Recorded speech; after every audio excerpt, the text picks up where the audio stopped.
G'day friends, welcome back to the Super Freak podcast. All right, I am trying something new this week. I'm going to aim to give you a pretty quick episode. I haven't given a name to these little sound bites just yet, but the inspiration for this one specifically is that I attended a sales training. It was a while back now, and I couldn't even finish. I couldn't even get past the halfway point. It was so bad. It was so terrible. I left. I never went back.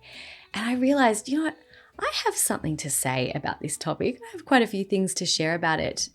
And I thought it would be fun to share those things on the podcast today. So this isn't to kind of drag anyone through the mud or criticize or whatever. It's just sharing my opinion on it, which I do have opinions on it. And hopefully, if you feel the same way about me as I do about sales and things like that, like maybe a lot of it makes you feel a little bit uncomfortable because it's, quite pushy, and I think you'll really love this episode. Also, if you are in sales for yourself, perhaps you're a coach or you have a service like building or massage or design, then I think you'll love this episode too, because it really helps with selling services when you're the person who has to do the trade and also sell your work. So a lot of coaching, I'm going to talk coaching specifically, but I want you to apply this to whatever your service is. And if you have a question about it, please don't hesitate to leave me a comment under the episode on my website. But a lot of coaching sales processes are based on a few things from what I would call really old school sales trainings that I just think need to be stopped immediately. Coaching is not like buying a used car or a TV or a set of steak knives where you can just keep badgering someone until they choose you, or you can put more pressure on them to make a decision in the moment and close the deal, or you give them the best deal possible. It's a relationship where you get to know someone really intimately and deeply, and it's a relationship that needs to start off right from the get-go with integrity and trust. And if it's not, the coaching results will never be there where they can. I'll say that again. If the relationship is not built on integrity and trust right from the beginning, the coaching results that the client is seeking that you would like to have as a coach or whatever the service is, they will just never be there, because a person will feel like they need you in order for something to happen. And that's never what it should be about. They're not coming to the relationship, like the foundation of the relationship has been built under the assumption that someone needs to be convinced that they need your service, and that they're not coming to the relationship from a place of feeling ready, feeling safe, feeling powerful. They don't have to feel like not scared, because I think sometimes when you're trying something new, any investment can be a little bit scary, but it's about feeling powerful instead of feeling like FOMO or feeling pressured. FOMO, fear of missing out. So when you're coaching, there's a leadership dynamic. The coach is leading with questions, but there shouldn't be a power imbalance. That's the worst way to begin a coaching engagement, because clients will think once again they need the coach. It means their power has been stripped away, and that misses the point altogether. So I also want to share a little caveat here. There's 10 things, but it's not that I've never done any of these things, only that after such a long time in the coaching space, 16 years, going on 17, I am 16, going on 17, that was in my head. These have just become standard. And I hope that they become standard for everyone in this age of like TikTok and quick sales and kind of high pressure and things like that.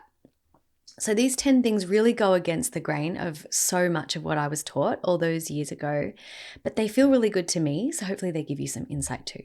Let's just dive in. Number 1 is not treating initial calls like an opportunity to make a sale. They're not sales calls or to give someone a monologue about your services. Instead, it's just one conversation, taking the relationship one step further to find out more about the person in front of me and for them to maybe get to know more about me. And then we can decide if we want to take another step together, which might be talking about services or what they might need, and to take it really slow, just like you would if you were dating someone. Number 2 is telling people that they don't need coaching when they genuinely don't. Novel, right? Like nobody needs a coach. Coaching is just an accelerant, but sometimes we want coaching as a client, but the money would be better spent on a team member, or the timing isn't quite right, or actually we're doing everything we need to be doing. We've got a lot of support. We don't really need coaching's not going to accelerate it as much as we think it is. We just need to kind of keep going. It's really important that you're honest with people. If you think their money could be spent elsewhere, tell them. And that leads me to number 3, which is letting someone know that I think they should wait to work with me, even if they could make it work right now. If what they've shared sounds like it would put them perhaps under too much pressure, or again, the timing is not right. It's similar to not needing a coach, except in this case, they could probably really use it, like it would really make a difference, but to do so would be really maybe dysregulating or to put them in a tough spot. And I'm never one to say don't do it, because I don't tell people what to do or not do, but I will always speak honestly if I think it could be more beneficial to wait and let someone make their own decision. Number 4 is giving someone the one thing that they need in one conversation. And it's a conversation that I don't charge for. Instead of making them sign up for a whole program to get help, like I don't gatekeep insights, and people don't forget your generosity. Now, there's a little bit of nuance to this, because I know that in some cases people say, don't give everything away, then people don't need to pay you. I'm not talking about that. I'm talking about when you have an initial conversation with someone, you're giving them an experience of you. You're not trying to sell something. That experience will sell the work on its own, and you can decide how much or how little of an experience that will be for yourself. But it's not about making someone sign up for a whole big thing when literally one little insight is all that they need and they don't need everything else. That's where it gets kind of unethical. And that's where we kind of get those lines a little bit muddy around, not giving away everything. I'm quite happy to be generous with information and knowledge. And what I have found is over 16 years, people don't forget that. And they might tell someone else, they might tell lots of other people, or they might come back later when they really do feel like they're ready. Number 5 is, if it's not me that's the most suited person to help someone, referring them to the right help. That, once again, is going to have me leave money on the table where I could sell something to someone. But I shouldn't have to say this, but it's completely unethical to do so if I'm not the right person. And yet sometimes we think I've just got to take whichever clients kind of show up and just stretch myself and grow. And again, there are nuance, because sometimes a coach will think, gosh, I'm not sure. I'm not sure if I can help. But it's about having a conversation with your client saying, I'm not sure. Like, what do you think? And making that decision together.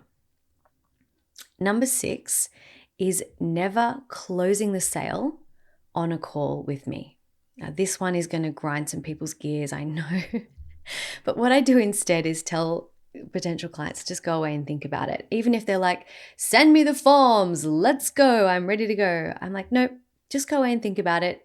Think about all the things that could kind of distract you from this or take you away from it, or things that could go wrong. And if it's still a yes, if you still want to do it, if you're still thinking about it tomorrow, then you can go and sign up where there is the place to sign up for it. I'm not pushing a piece of paper in front of someone and pressuring them to sign up before the mood goes away.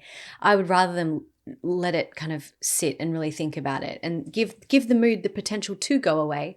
And then if it's still there, know that they actually still want to work with me. Number 7 is questioning a person's goal, just to make sure that it's not actually someone else's, and that I actually can and I do want to support them with what they really truly want before I agree to coach them on it. I don't always get the chance to do this, because sometimes people sign up for a program or something before I've had the chance to talk to them.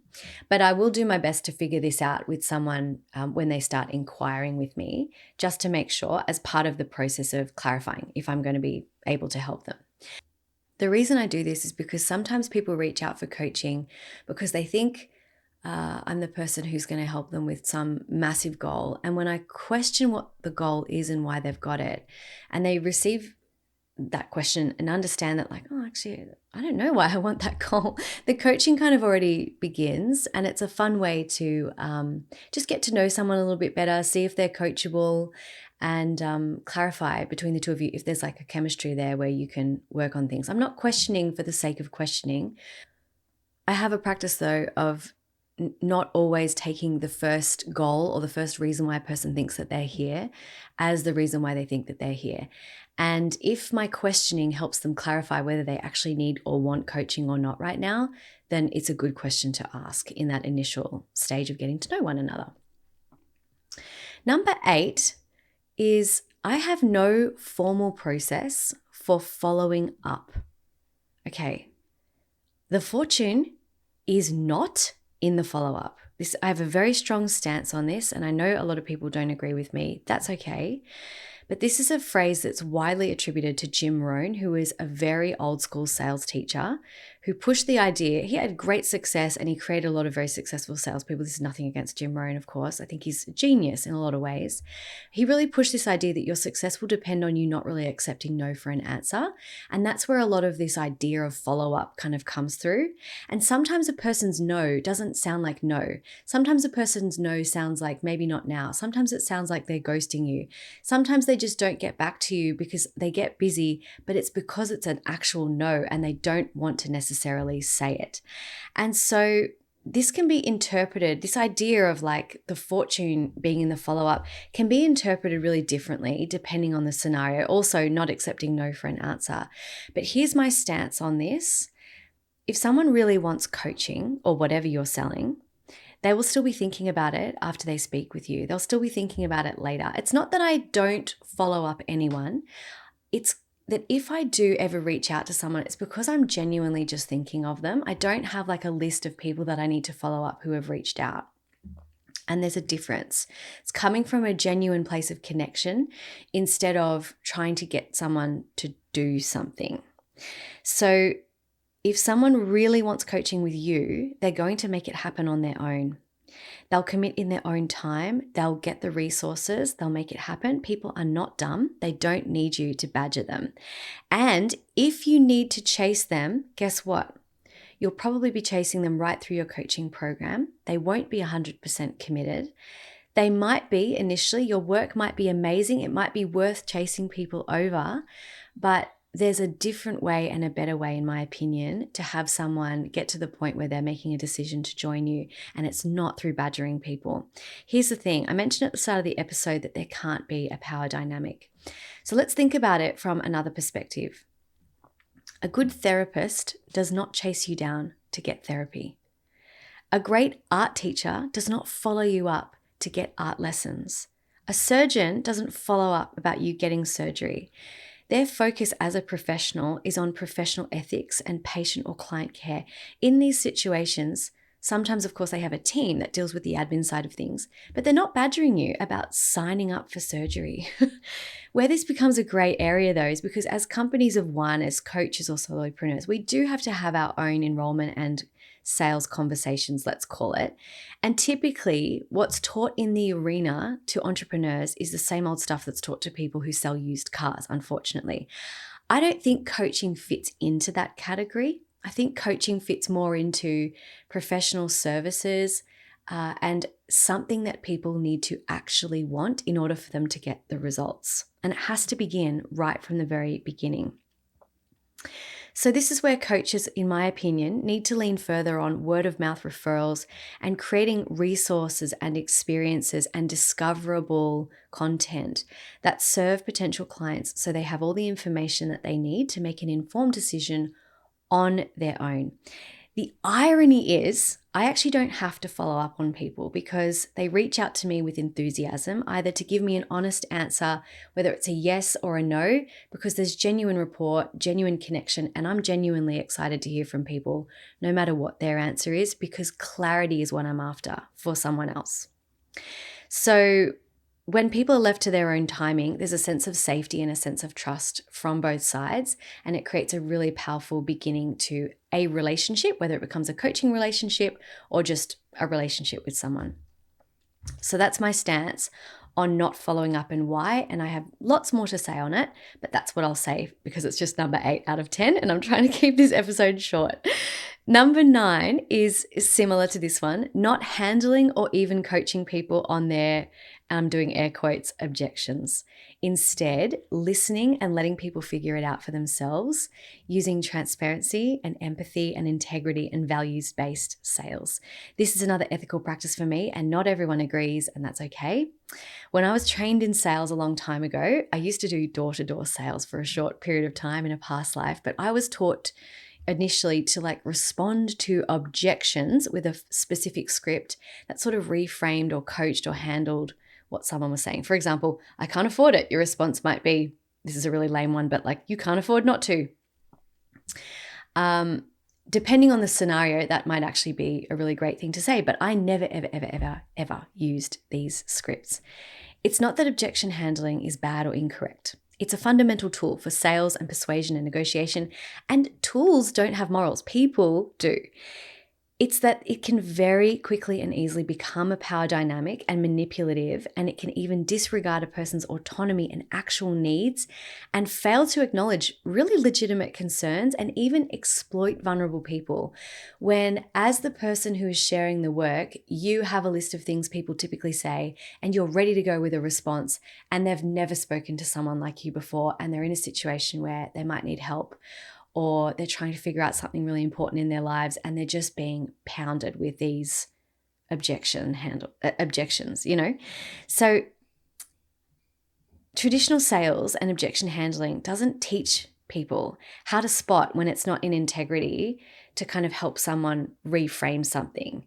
So it's really nuanced. And when someone, like the person who's doing the selling, let's call it, let's say they need the money, or they've gotten really caught up in this idea that they have a sales goal they want to hit or a number of people that they want to sign up to something, it can very quickly, without us even recognizing it, go somewhere it should never go. And that is a slippery slope that I just don't even want to stand at the top of. When you're talking to someone about something as personal and intimate as coaching, there should never, ever, ever be a power dynamic. The gray area is that coaching does challenge people's assumptions, and so does objection handling. But my opinion is there are much better ways to do it with transparency. So that's all I'll say again, because I'm aiming to keep this episode short, but I do have a way we can talk further about this at the end of the episode that I'll share. Okay, finally we have number 10, and this one is aiming to be finished with all coaching clients. My coaching practice is not the Hotel California, where once you're in, you can never leave. They can stay if they want, but that's never the aim from the start. The aim is to actually finish. Now, a percentage of people will always want to continue, and that's totally fine. And I know that, statistically, people say it costs more to get new clients, and that's true. But it's unethical to plan for people to have to continue to stay with you in order to get ongoing results from your work. Now, like I said, it doesn't mean that they will not want to continue and that they won't, but it's a very different place to come from coaching when you finished and you're free to go and you don't have to do anything more and you actually want to continue. That's actually a really wonderful place where some next level coaching can kind of begin, when there's nothing to solve, no problem to fix, no kind of block or whatever that you're aware of. You can start to play with like, how good can it get from here? That's a really fun place to begin coaching. But I'm talking about when, you're enrolled in something and then it's sort of like, yeah, you can never leave. If you want to keep getting the results that you're getting, you have to stick around. You have to keep doing this. That should never be what it's about. So the aim is to be finished. Now I want to add one more, and we'll call this 10B because it's still kind of related to number 10. But it's in the spirit of aiming to be finished with coaching clients for the sake of having them feel like I can do this on my own. I feel powerful. I feel like I've got things I need, and I'm looking for coaching now just to be kind of supportive if I choose to continue. 10B would be encouraging clients to take a break if they confess to you or to me that they're worried about finishing a program and not having coaching anymore. An example that I can give you is a coaching client of mine who we finished in the Fierce Salon, and she got so much out of it. And she was expressing at the end, like, I feel nervous to kind of not have this space. And my encouragement to her was, look, you can come back to coaching at any time, but if you start to feel like you can't do life without something, then it becomes a bit of a crutch for you. It's not really healthy. And I want you to see that everything that we've been doing, you can actually do on your own when given a chance, and give yourself the chance, give yourself the space to be able to do it. And it's just a really, really nice place to come from. The funny thing is, this client has continued to come back to me for coaching at different times of their life and different levels and different cycles and seasons. And it's been about 5 years now where we've worked together, probably 3 or 4 times separately. And that's it. So I'd love to know what you think. Do you have any against the grain practices that you have that you'd like to share in terms of selling and enrolling people in your work? pop on over to my website and leave me a comment under the episode, because I would really love to hear it. I'm always open to learning more ways for people to feel comfortable and safe in the coaching enrollment process in this space that is heavily unregulated. If this is interesting to you, by the way, I have so much more to share. I mentioned before, like some of these stages, and they're really quite nuanced. And I do a lot of work with current clients in showing them and teaching them the process for enrolling people. But I'm actually currently creating a short course, a tiny course on authentic, effortless client creation. And I'm going to dive deeper into how to find, create, and enroll clients in your practice without using traditional sales tactics. So you can attract clients really naturally and build your business with ease and feel like you're doing it authentically to you. It's for coaches, but it's also for service-based business owners. So my hope is that it will be ready by the end of the year. But if that sounds good to you, I invite you to join my waitlist below. That way I can let you know when it's ready. And when you sign up, you'll also receive an email asking you what your biggest challenge is with creating clients. So I'm going to read all those responses and I can make sure that I help you with that in the course. And there'll also be a special price gifted to people who join the waitlist. And it will be a really accessible price for the end of the year. So that's all, my friends. I look forward to hearing from you. Remember, everything you want is so much closer than you think. So stay curious, stay open, and I'll see you in the next episode. I hope you enjoyed this short little one. See you soon.